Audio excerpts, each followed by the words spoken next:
Bonjour, Sébastien Lucido, bienvenue à 5 Minute Fresh Start. Je suis dans le livre des Juges, chapitre 13, verset 1. Il est dit, et encore, les enfants d'Israël firent le mal aux yeux du Seigneur, et le Seigneur le livra entre les mains des Philistins pendant 40 ans. C'est un cycle qui se produit dans le livre des Juges. Pendant 40 ans, il commence à s'éloigner de Dieu et à la fin des 40 ans, il se retrouve dans une situation où Dieu les livre aux Amalécites ou à une autre armée ou à la famine ou quoi que ce soit. Et puis Dieu suscite un juge ou un prophète comme Gédéon et Déborah et aujourd'hui Samson pour les ramener. Et donc, c'est un cycle régulier. Et ici, nous voyons au début de l'histoire de Samson. Au verset 2, il est dit, « Il y avait un homme de Tsoria, de la famille des Dénettes, dont le nom était Manoah.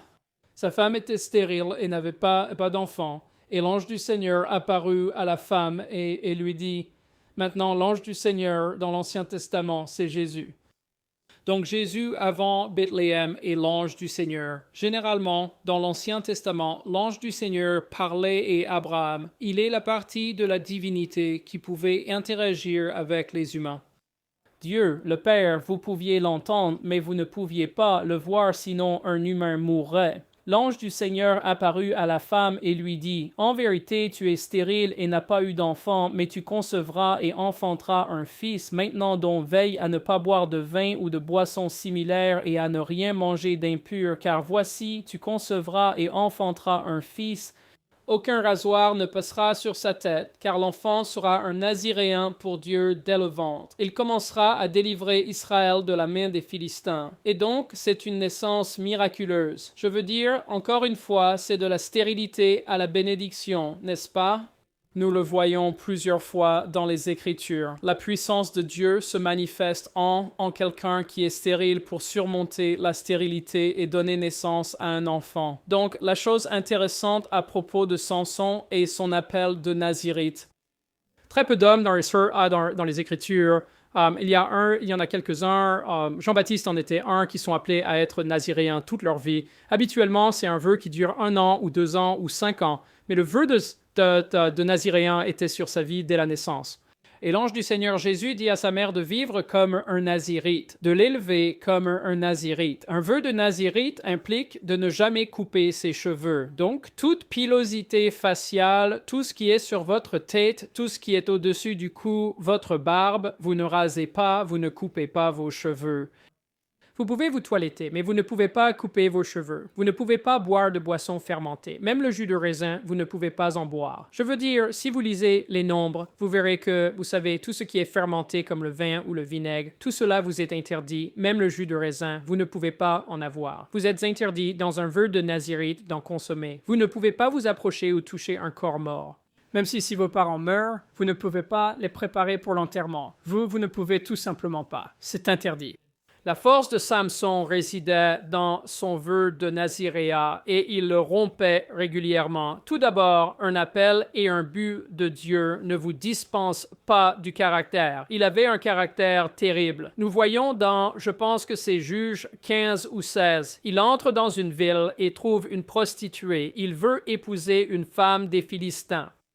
Il trouve du miel dans la carcasse, un animal mort, dans un lion, et il mange le miel du lion. Donc, continuellement, il brise ce vœu. Vous savez, quand sa tête est rasée plus tard dans les chapitres des Juges, tout le monde suppose que sa puissance était dans ses cheveux. Ce n'était pas le cas. C'était dans le vœu. Il a mal utilisé son vœu et l'a rompu plusieurs fois. Et quand il a dit à Dalila où était son pouvoir, c'était dans le vœu. Ils lui ont rasé la tête et Dieu l'a simplement quitté. Quand vous regardez toutes les prouesses de force qu'il a accomplies, il a tué 1000 hommes avec une mâchoire d'aine. Il a tué 30 hommes. Il avait cette force incroyable, mais chaque fois avant d'exercer cette force, il est dit que le Seigneur venait sur lui. Et donc, c'était le Saint-Esprit et le Seigneur qui lui donnaient cette force. Et donc, quand nous regardons le vœu de Naziréat, ce n'est pas ses cheveux qui ont apporté cette force. Ce vœu était ce qui a été brisé et le Seigneur s'est éloigné de lui. Et c'est intéressant, à la fin de sa vie, il a bien fait les choses et a fait tomber les piliers et a tué entièrement la direction philistine les a effacés de la surface de la terre. Et nous le voyons dans cet état, se tournant vers le Seigneur, se repentant. Il était essentiellement un personnage de cirque. Ils lui ont crevé les yeux et il poussait une meule pour moudre le blé. Il s'était dégradé à ce point. Et dans sa vie mourante là-bas, il a dit, « Seigneur, donne-moi la force une fois de plus et laisse-moi mourir avec les Philistins. Laisse-moi les emporter tous avec moi. » Et c'est ce qu'il a fait. C'est donc notre message pour aujourd'hui. Merci de nous avoir écoutés. Je veux dire, l'importance de cela est que l'obéissance apporte la bénédiction et le manque d'obéissance apporte la faiblesse, l'échec, la capacité pour Satan d'envahir votre vie. Marchez dans la parole, obéissez à la parole, vivez la parole, vous serez fructueux et porterez la lumière, et même si vous êtes renversé, vous vous relèverez. Quoi qu'il en soit, que Dieu vous bénisse. Merci de regarder. Veuillez partager, suivre, aimer, commenter ce message. Cela nous aide dans nos algorithmes. Et ensuite, priez pour faire un don à notre ministère. Devenez partenaire. Si vous nous écoutez tous les jours, devenez partenaire. Donnez-nous 10 ou 25 ou 50 $ par mois. Cela nous aide à développer notre ministère. Quoi qu'il en soit, que Dieu vous bénisse. Passez une excellente journée. Merci d'avoir regardé. Merci d'avoir regardé aujourd'hui. Pour rester informé et soutenir le ministère, visitez watchandsoftroot.com. Vous y trouverez des ressources gratuites, des séries d'enseignements complètes et des moyens de vous associer à nous pour diffuser l'Évangile. Faites un don aujourd'hui sur watchandsoftroot.com.